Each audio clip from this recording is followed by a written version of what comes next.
Hello, everybody. Thank you for clicking on. Just doing a little bit of administrative stuff that I've forgotten to take care of here, real quick, before we get started. And hello, thank you for clicking on. Thank you for being here. Um, President Joe Biden is going to be giving what has now been termed a wartime speech in about a half an hour. Actually, 27 minutes away from right now. And we're going to cover that. We will be watching that on the White House, from the White House stream. So we'll be doing that coming up here shortly. Wait a minute. I don't want to do that. Hang on. There we go. All right. Well,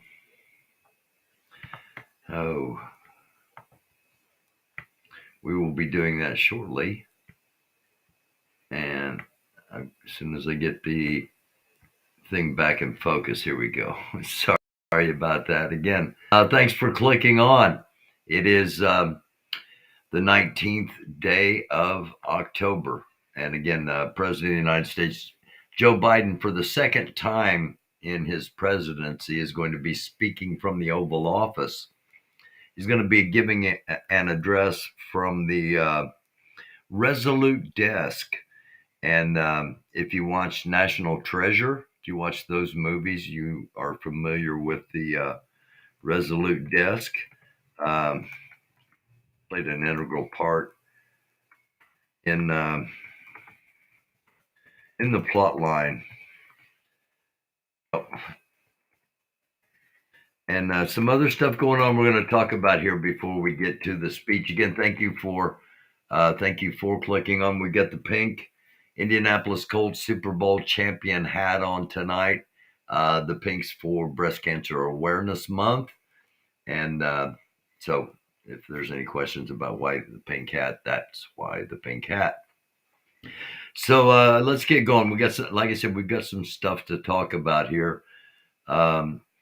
Before we get to President Biden's speech, what happened to my... Okay, there we go. All right.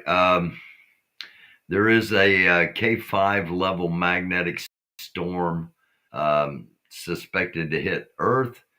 It's a red level storm, again, a K5. The K index, normally we have a K2 or K3.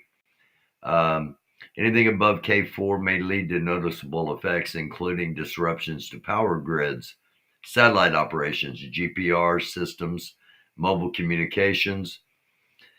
Storms with a K index above 6 can also result in polar auroras. So be looking for an aurora possibly over the next 2 days. Again, October 19, October 20, both days, level 5 magnetic storms. Our Earth's magnetic system has been weakened, and these storms could have a bigger impact than would normally be expected. We've had a 4, and then a 5, and a 4, and now 2 more 5s. So if you take that in a cumulative level, tomorrow on the 20th, we could see some impact. So I want to make sure everybody is aware of that.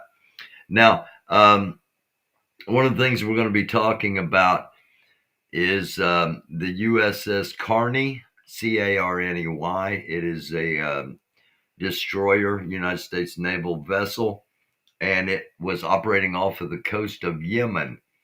It intercepted 3 missiles and as well as drones. The Wall Street Journal is reporting that it is that U.S. forces in Syria, Iraq, and the Red Sea come under militant attack. I don't know if this is factual. The Red Sea part, the Syria, the Iraq part, I do know is factual. We're going to be talking about that coming up. Also, another report says from BNN says missiles off Yemen's coast, U.S. Navy ships under attack.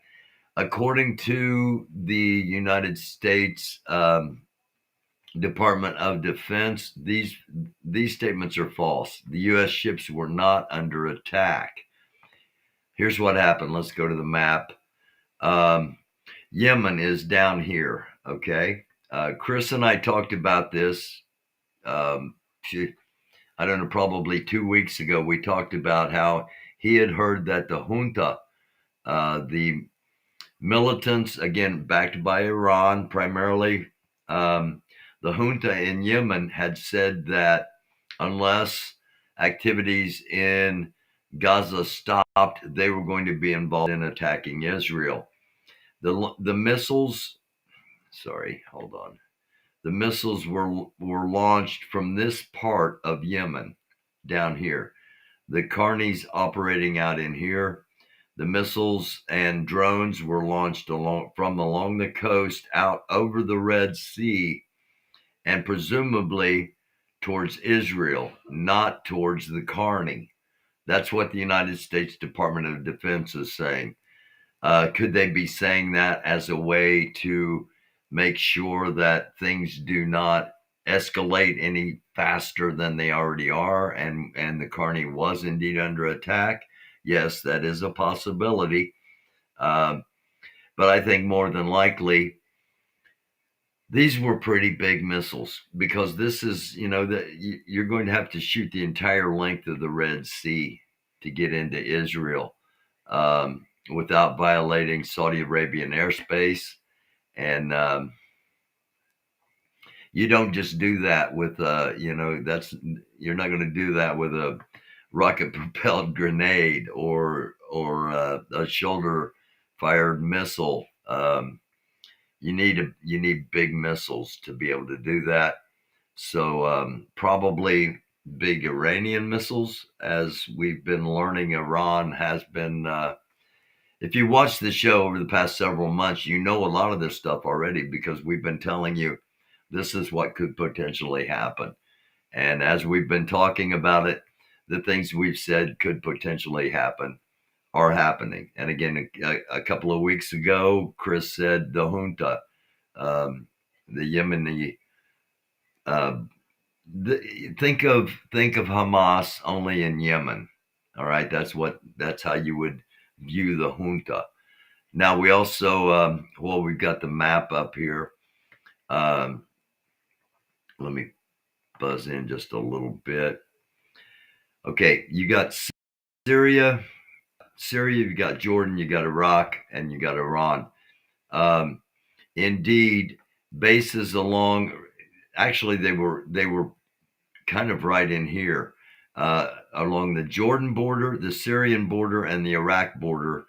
There were attacks against U.S. naval bases. U.S. Military bases. No one in the United States military was injured or killed in the attacks, and they were drone attacks.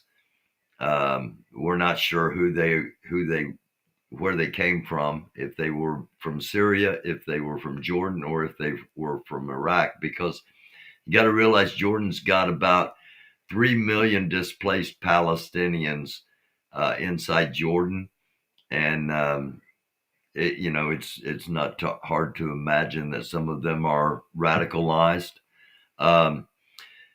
which is another thing Chris and I are going to be talking about tomorrow night. Chris and I will be on tomorrow night at 9 with our World Sit Report, and one of the things we're going to be talking about is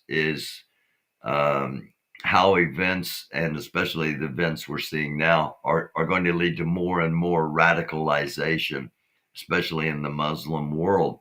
So with all that being said, the United States State Department has issued a worldwide travel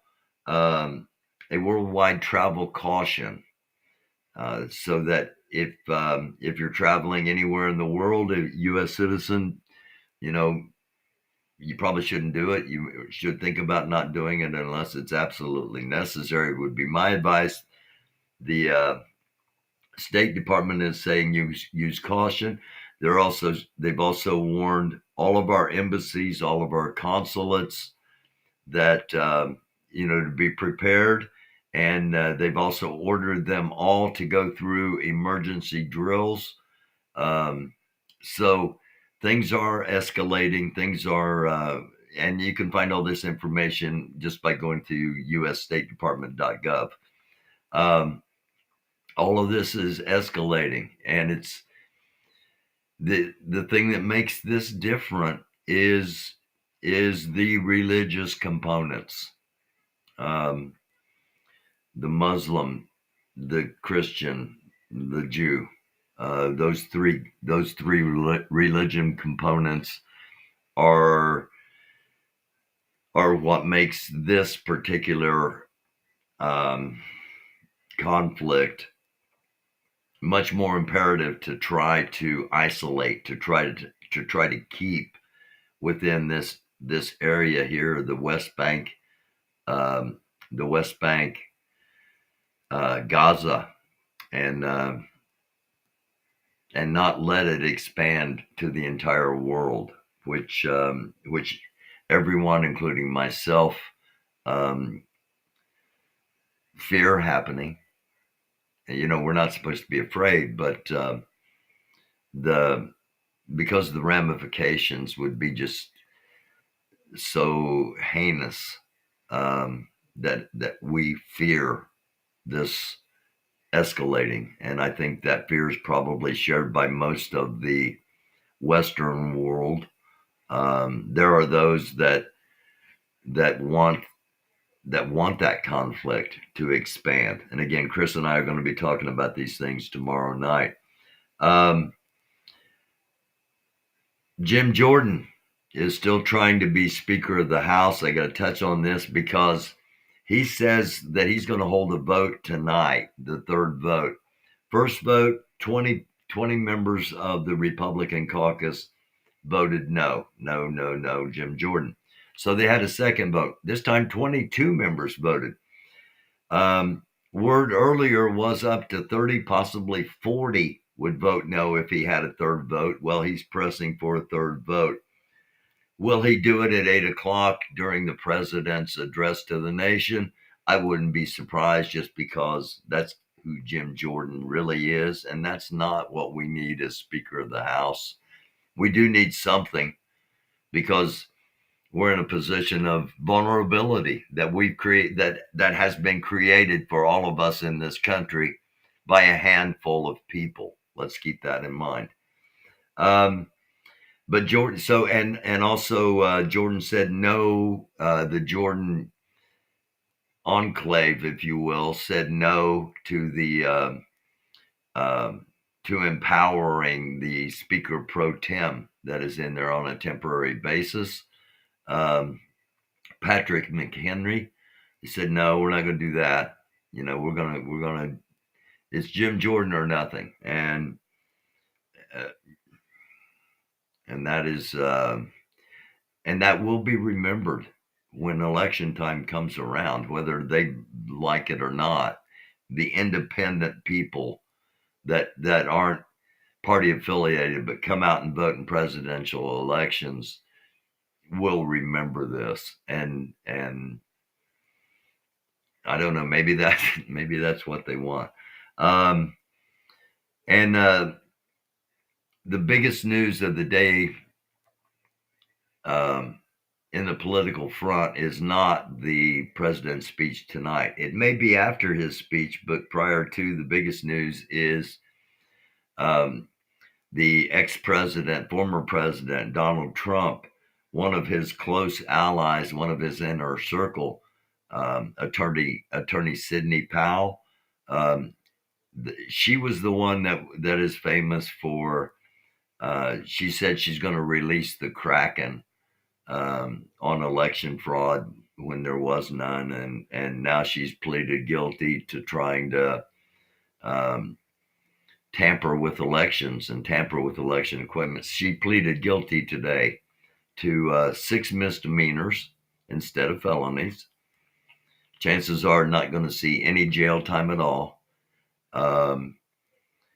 Part of the agreement is she's going to testify against the other defendants in the Georgia case, and that includes Donald Trump. So the impact of this will not be seen immediately, with the exception of some other people trying to cut deals. And again, if you watch the show, we've talked about this. We talked about this the night it happened, and we were watching people turn themselves in, including the former president. Talked about who's going to be the first to flip. Somebody is going to flip and try to protect themselves and not go down for the head honcho. Now, do I think Trump's going to ever serve prison time? Probably not. I'm sorry. I just don't think he ever will. Simply because Nixon Nixon resigned, but they didn't go after him for criminal charges. Because he resigned, he left. He got out of the way. Trump hasn't gotten out of the way, and they are still coming after him. He will probably never see the inside of a jail cell. However, Rudy Giuliani or somebody is going to pay. They are going to extract a fair measure of justice from somebody. We know right now it's not going to be Sidney Powell. She made sure of that today. Now, how significant is that? We'll find out. We'll find out in the days to come. And again, we'll find out if anybody else chooses to flip, if you will, chooses to decide they're going to cut a deal and either get no time or as little time as possible in exchange for testifying against everybody else. That's how the RICO thing has always worked. Normally it's used against gangsters. It's used against the mafia or drug gangs, to where if one of you is in a conspiracy and one of you are guilty, all of you are guilty by association. So that's something to think about as the Georgia case draws ever closer. All right. That's all I've got as far as other news. And I was planning to keep it short. I was able to do that, which is a rarity for me. Again, we'll have President Biden coming up here in about 10 minutes. And as soon as the coverage starts, we will go to that. I'll hop over here to the chat real quick and say hello to Toby and Kelly Nephew. Hello to the Black Eyed Peas. Hi, Shelly G. Jim Nogren, how are you? Thank you all for being in the chat. If you're watching on one of the other platforms and you'd like to take part in the chat, you can do so by going to YouTube. That's the primary. If you chat on the YouTube page, you're going to show up in the stream. And every once in a while, especially on times like this, I can do this, and the comments will display here, because sometimes after you get done with the live, it may take a day or two for the for your chat to show up, for people to see what people were saying while the content was being created. So I try to remember to do that, and I never hardly ever do put the chat overlay so that people can see what's going on as it's going on. Okay, a couple of things about the Biden address. First of all, up until just a few hours ago, it was not called a wartime address, as the title is quoted as saying, because it has been labeled a wartime address. I guess, in all honesty, with as close as we are to Israel and as much as we have invested in Ukraine, it's okay to admit that we as a country are at war, albeit a proxy war in Ukraine, and a lot of equipment and a lot of money going over there. as far as Israel's concerned, we've got the Gerald R. Ford, the largest warship in the world, parked just off of the coast of Israel. We've got the Dwight D. Eisenhower aircraft carrier en route to join the Ford. So we're going to have two carrier groups there. We've got another carrier group uh, at dock in South Korea, which is basically it's a floating landing strip. It's a floating air base. It's a massive display of power. And we've also just recently brought in, for the first time in history, a B-52 bomber into the picture into North Korea. All of that is a deterrent again, or into South Korea. All of that as a deterrent into what may happen in North Korea as Kim Jong-un continues to say that he's going to do something preemptively.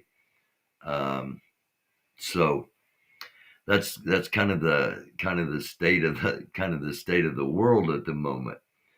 So somebody asked me um, about the aid, and I myself questioned initially, um, why would Biden be going on TV to ask for aid for Israel?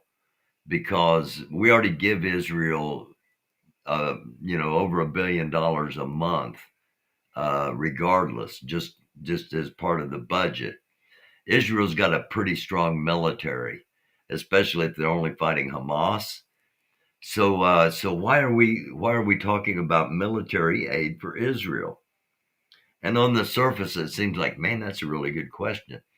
Okay, um, there's going to be one more. There's going to be one more appropriations bill. There's going to be one more spending bill, if you will, as it may be, depending on what station you watch. If you watch mainstream media, um, an appropriations bill or a spending bill, depending on how they're wanting to spend whatever they're going to be talking about.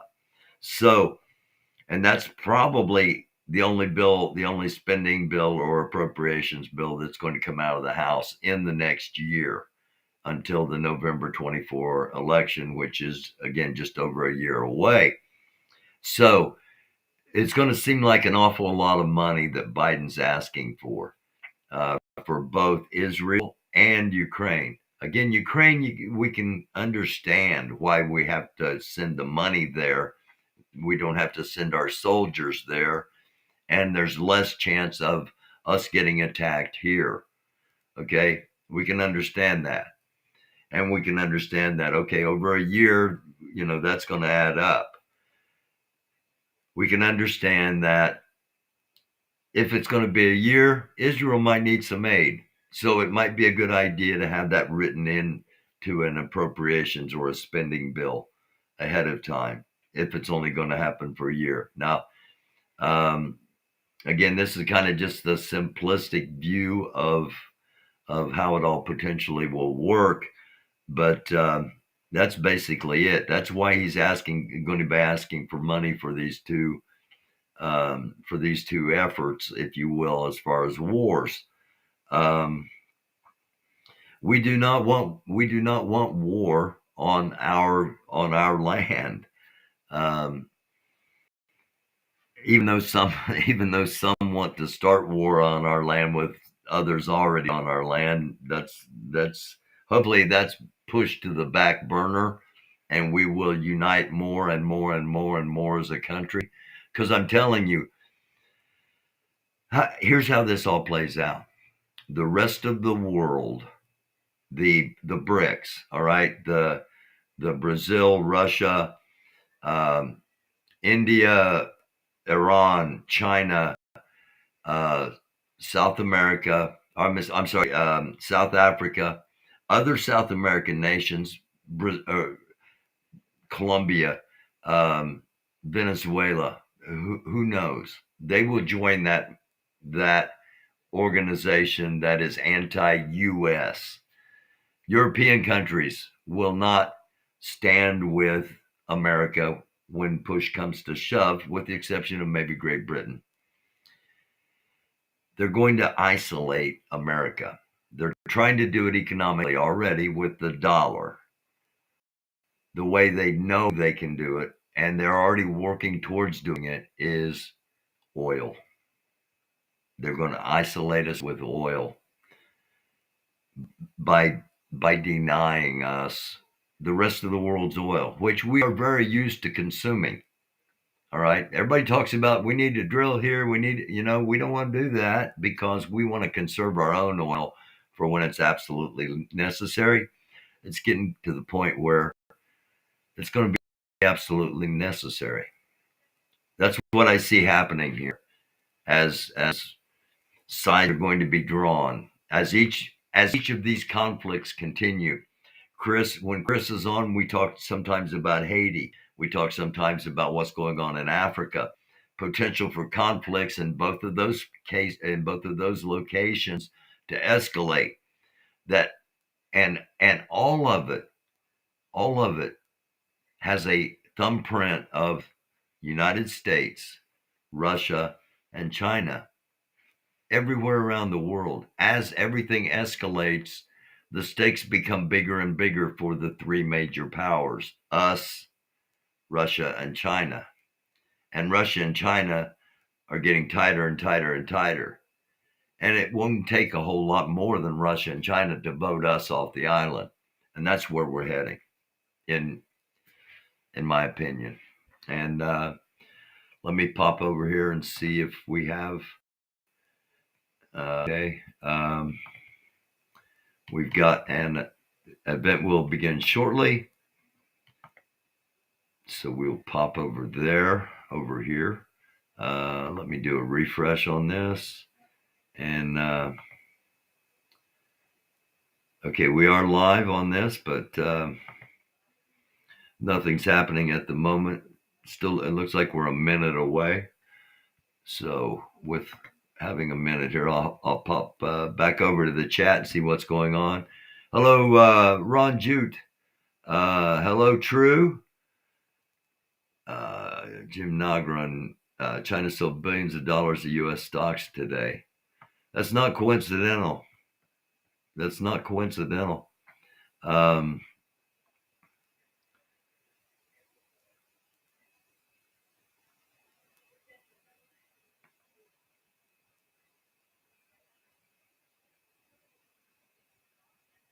Okay. I'm sorry. I'm reading chat.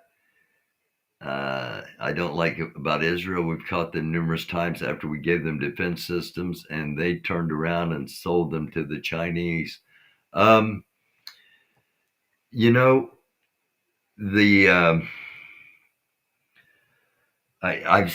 said it, and I caught some heat the first time I said it, but there are no good guys in this conflict. All right, as much as the media is going to spin things and you're going to see grandmas, you're going to see little kids, you're going to see spun on both sides, grandmas and little kids on the Israeli side of the spin, grandmas and little kids on the Palestinian side of the spin.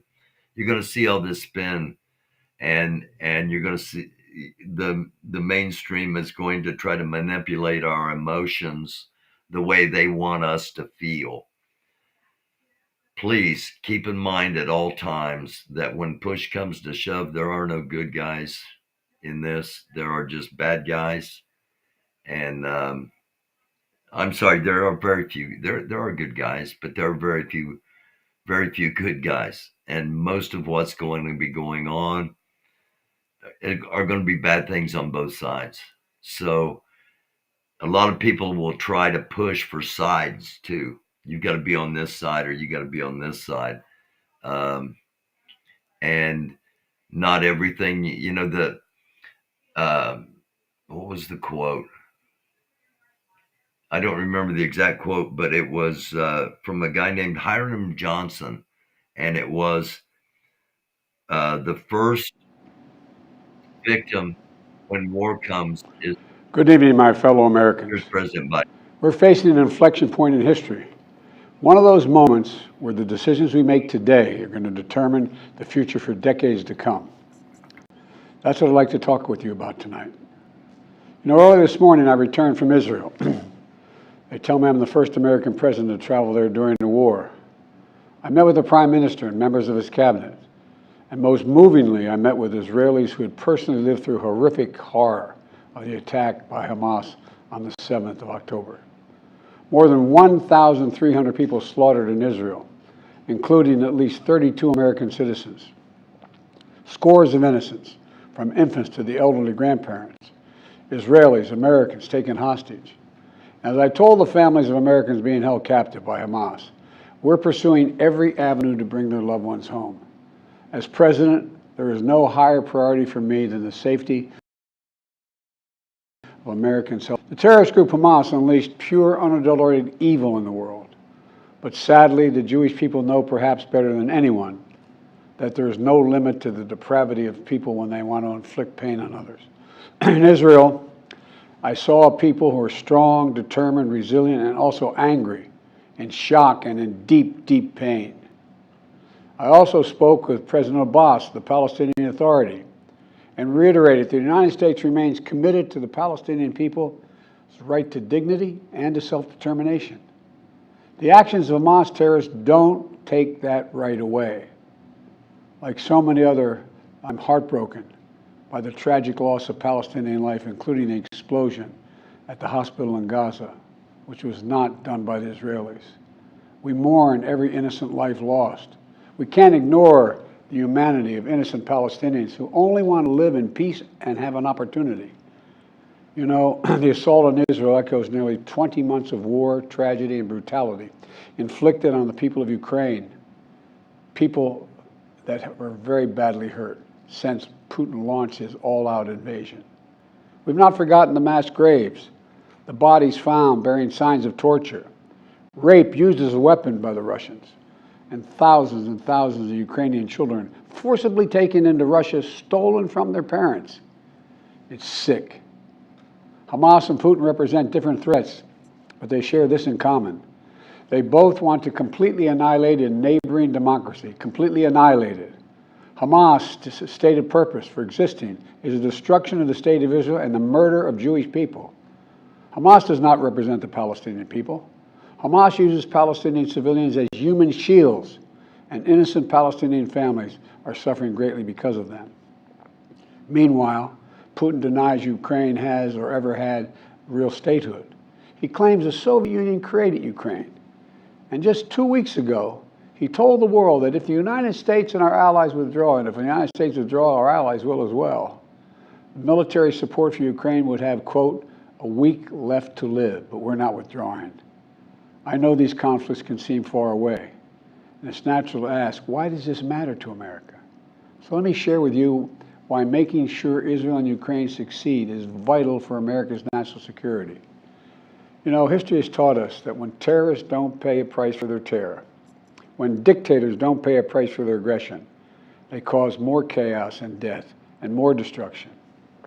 They keep going, and the cost and the threats to America and the world keep rising. So if we don't stop Putin's appetite for power and control in Ukraine, he won't limit himself just to Ukraine. Putin's already threatened to remind Poland that their Western land was a gift from Russia. One of his top advisors, a former president of Russia, has called Estonia, Latvia, and Lithuania Russia's Baltic provinces. These are all NATO allies. For 75 years, NATO has kept peace in Europe and has been the cornerstone of American security. And if Putin attacks a NATO ally, we will defend every inch of NATO which the treaty requires and calls for. We'll have something that we do not seek. Make it clear, we do not seek. We do not seek to have American troops fighting in Russia or fighting against Russia. Beyond Europe, we know that our allies, and maybe most importantly our adversaries and competitors, are watching. They're watching our response in Ukraine as well. And if we walk away and let Putin erase Ukraine's independence, would-be aggressors around the world would be emboldened to try the same. The risk of conflict and chaos could spread in other parts of the world, in the Indo-Pacific, in the Middle East, especially in the Middle East. Iran is supporting Russia in Ukraine, and it's supporting Hamas and other terrorist groups in the region. and will continue to hold them accountable, I might add. The United States and our partners across the region are working to build a better future for the Middle East. One where the Middle East is more stable, better connected to its neighbors, and through innovative projects like the India-Middle East-Europe Rail Corridor that I announced this year at the summit of the world's biggest economies. More predictable markets, more employment, less rage, less grievances, less war when connected. It benefits the people who would benefit the people of the Middle East and would benefit us. American leadership is what holds the world together. American alliances are what keep us, America, safe.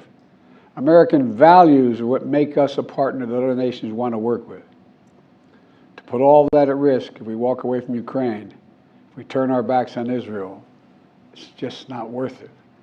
That's why tomorrow I'm going to send to Congress an urgent budget request to fund America's national security needs, to support our critical partners, including Israel and Ukraine.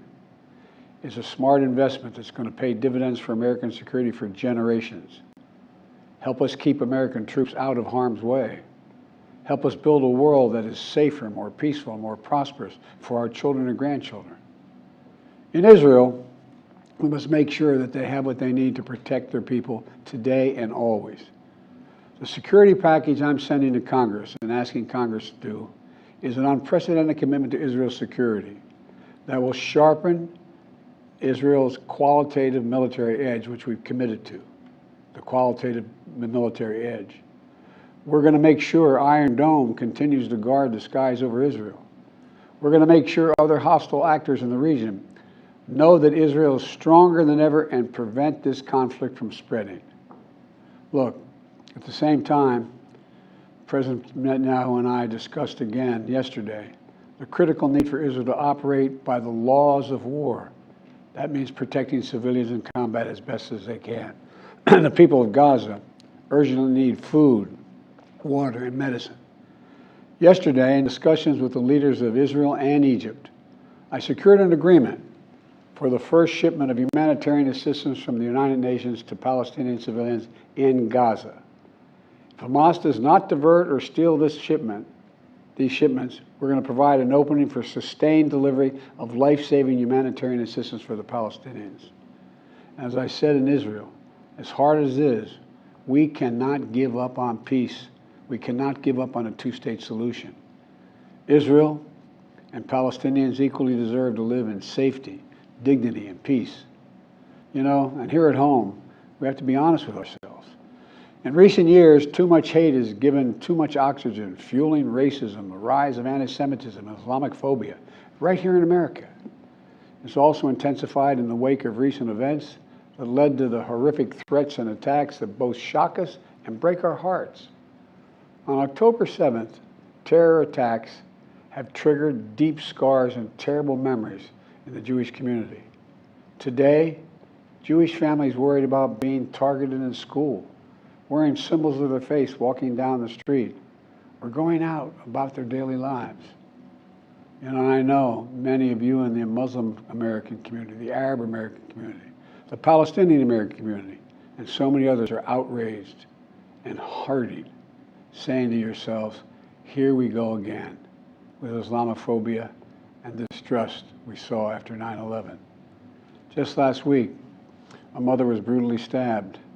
A little boy, here in the United States, a little boy who just turned 6 years old was murdered in their home outside of Chicago. His name was Wadiha, a proud American, a proud Palestinian American family. We can't stand by and stand silent when this happens. We must, without equivocation, denounce anti-Semitism. We must also, without equivocation, denounce Islamophobia. And to all you hurting, those of you hurting, I want you to know I see you. You belong. And I want to say this to you. You're all America. You're all America. This is in a moment, in moments like these, when fear and suspicion, anger and rage run hard, that we have to work harder than ever to hold on to the values that make us who we are. We're a nation of religious freedom, freedom of expression. We all have a right to debate and disagree without fear of being targeted in schools or workplaces or in our communities. and must renounce violence and vitriol.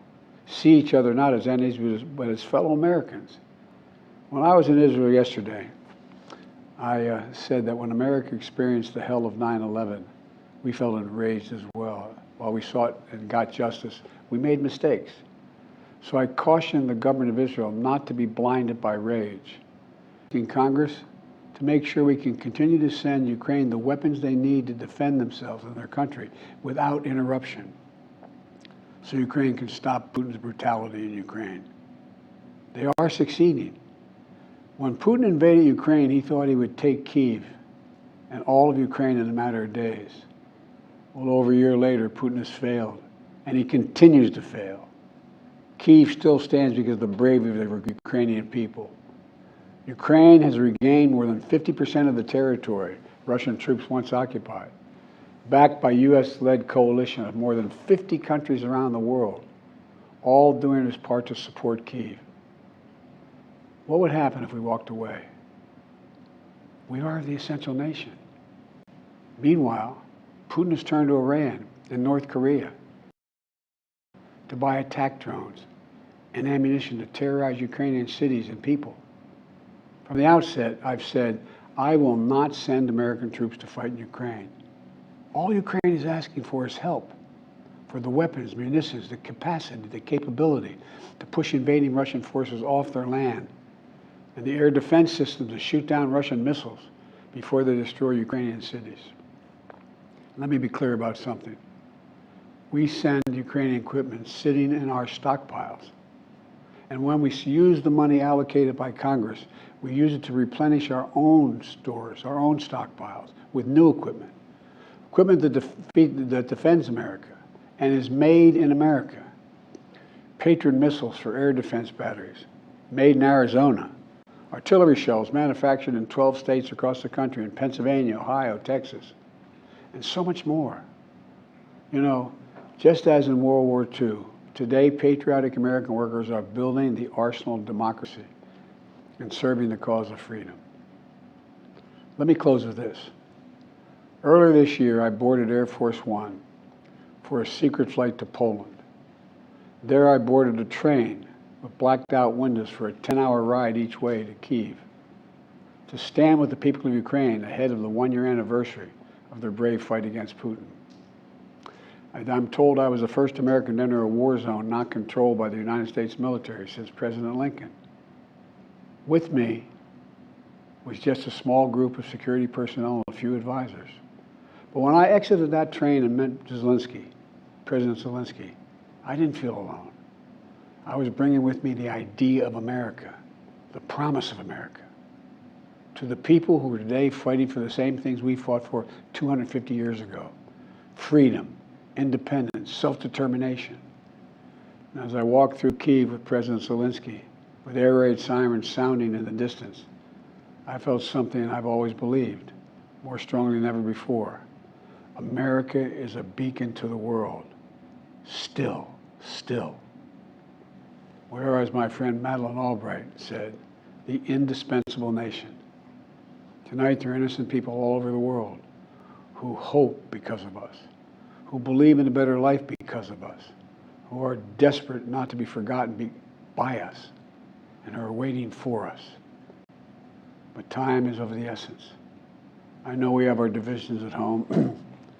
We have to get past them. We can't let petty, partisan, angry politics get in the way of our responsibilities as a great nation. We cannot and will not let terrorists like Hamas and tyrants like Putin win. I refuse to let that happen. In moments like these, we have to remember who we are. We are the United States of America. The United States of America. And there is nothing beyond our capacity if we do it together. My fellow Americans, thank you for your time. May God bless you all, and may God protect our troops.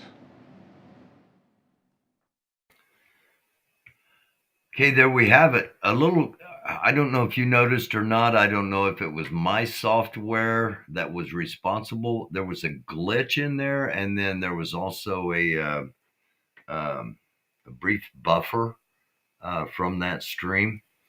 So there you go, about 15 minutes.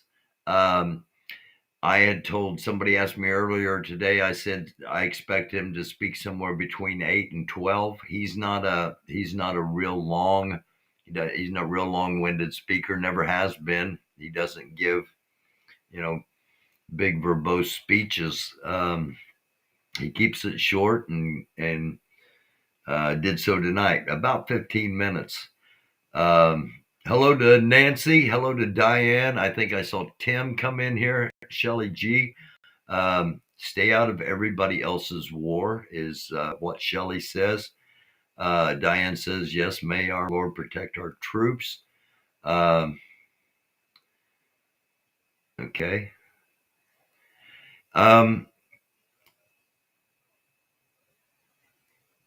He's not, Biden is not one that after he speaks, he's not a rah-rah kind of speaker. He laid it out why we need the money for Ukraine, why Israel possibly will need the money.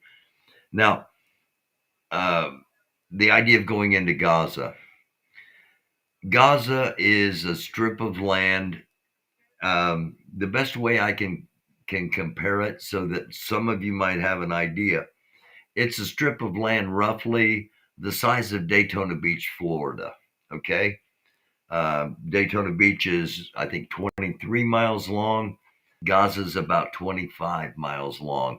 They're both about the same depth as far as how much of in from the coast they both go.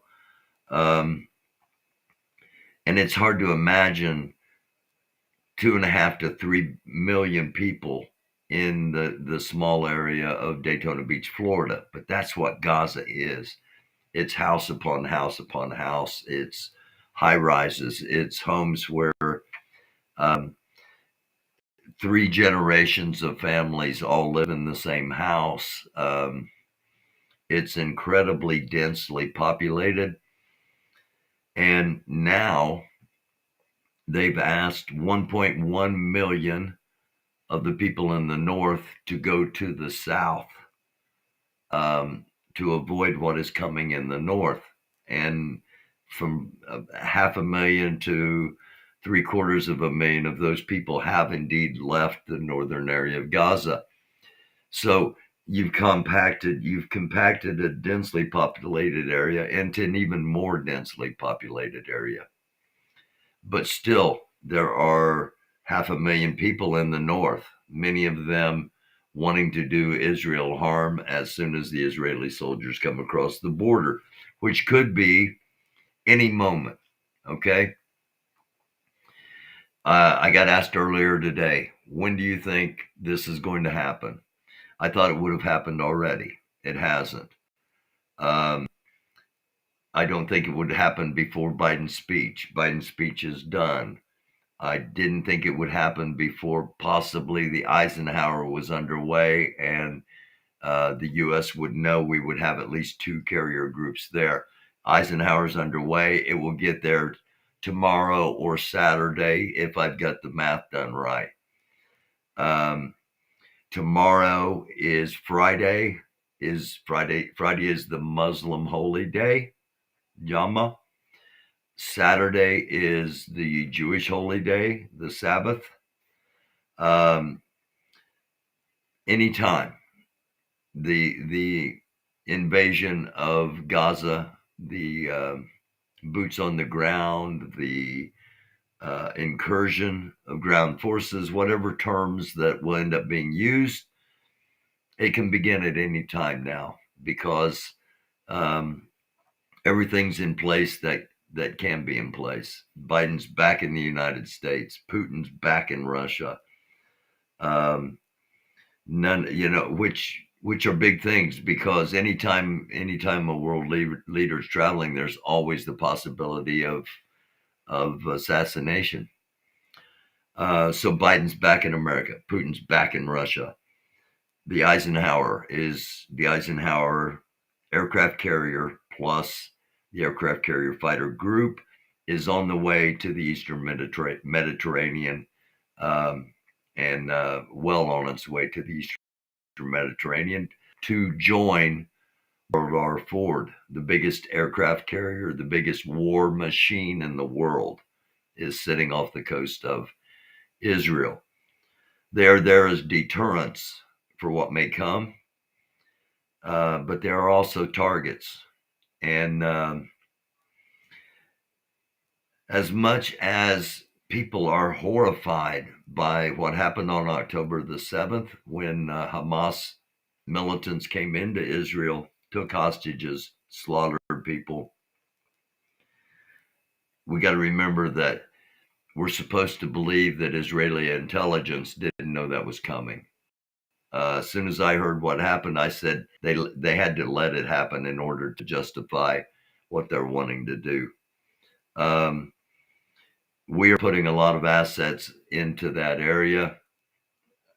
Do not be surprised if one of them is indeed attacked, as it was originally reported today that the Carney was the subject of attacks from Yemen, when in fact the Carney happened to be there, and the attacks from Yemen were on their way to Israel, and the Carney intercepted them and um, made sure there were no follow-ups, if you will, to those attacks. So, and while I'm recapping, I'll recap that U.S. assets, U.S. bases, U.S. troops, U.S. equipment on the ground in Iraq and in Syria. We got bases in Syria. We got bases in Iraq. Both of them have been targeted by drone attacks. No injuries to any American soldiers or any service people. We still don't have a secretary, or we still don't have a Speaker of the House of Representatives. Biden made an appeal, said he's going to send it to Congress. It's not going to do any good as long as we don't have a speaker. Keep this in mind. The Republicans wanted to shut down the government, and at the last minute, this is what got McCarthy kicked out, supposedly. They wanted to, at the last minute, they made an agreement to keep the government going at least until November 17th. All right. Gates used that as an excuse to get others to kick McCarthy out. The reason Gates wanted to get rid of McCarthy was because Gates is under investigation to be removed from Congress because of his sexual exploitations. All right. Gates is under investigation by Congress, by his fellow Congress people, to be removed. McCarthy didn't stop that investigation. Actually, he perpetuated it. He moved it forward. Gates just wanted revenge against McCarthy. Gates got his revenge against McCarthy. Now the entire United States is in limbo because nothing can be done without a Speaker of the House. Presidential executive orders, things like that, yeah.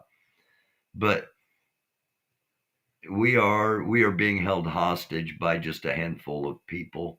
At some point, we're going to have to rise up vocally and let everybody know enough's enough.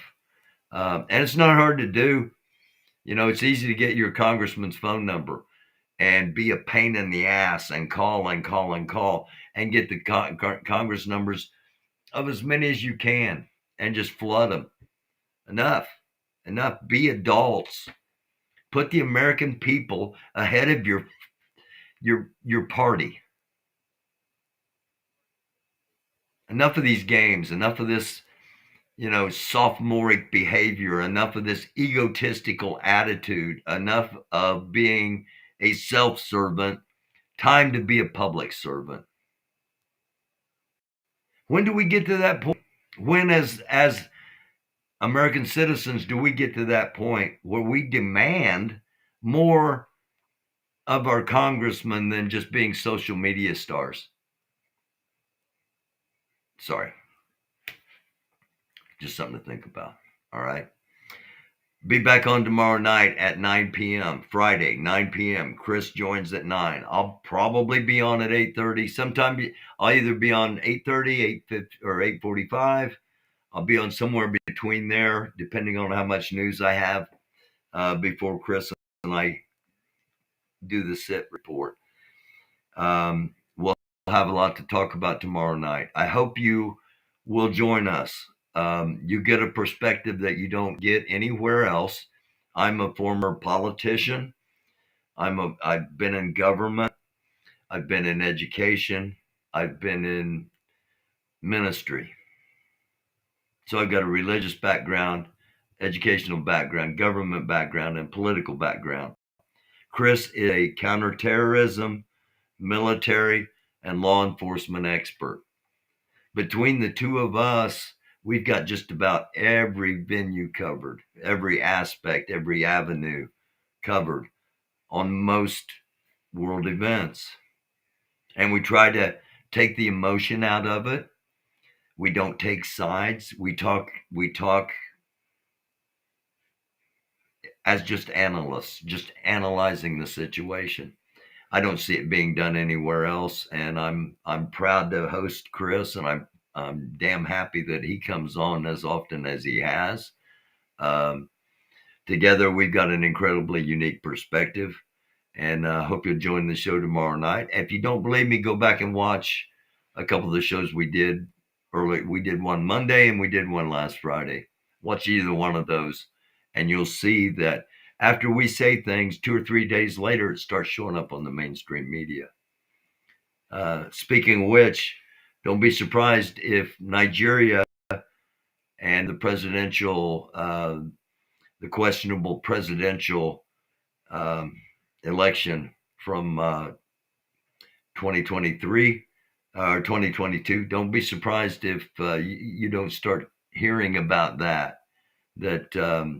Indeed, they're either going to remove this guy or there's going to be an uprising in the country, which is what Chris has been telling us, and it's at that point. So look for that too. Just a little shout out to Chris. Thank you for being here. Anything big happens, anything big breaks out, I'll be back on live. And basically, by saying anything big breaks out, it would have to be something unforeseen or Israel goes in. Because once Israel makes that move into Gaza, that's the domino that tips all the other dominoes. And Israel going into Gaza is not going to be a 72 hour military excursion.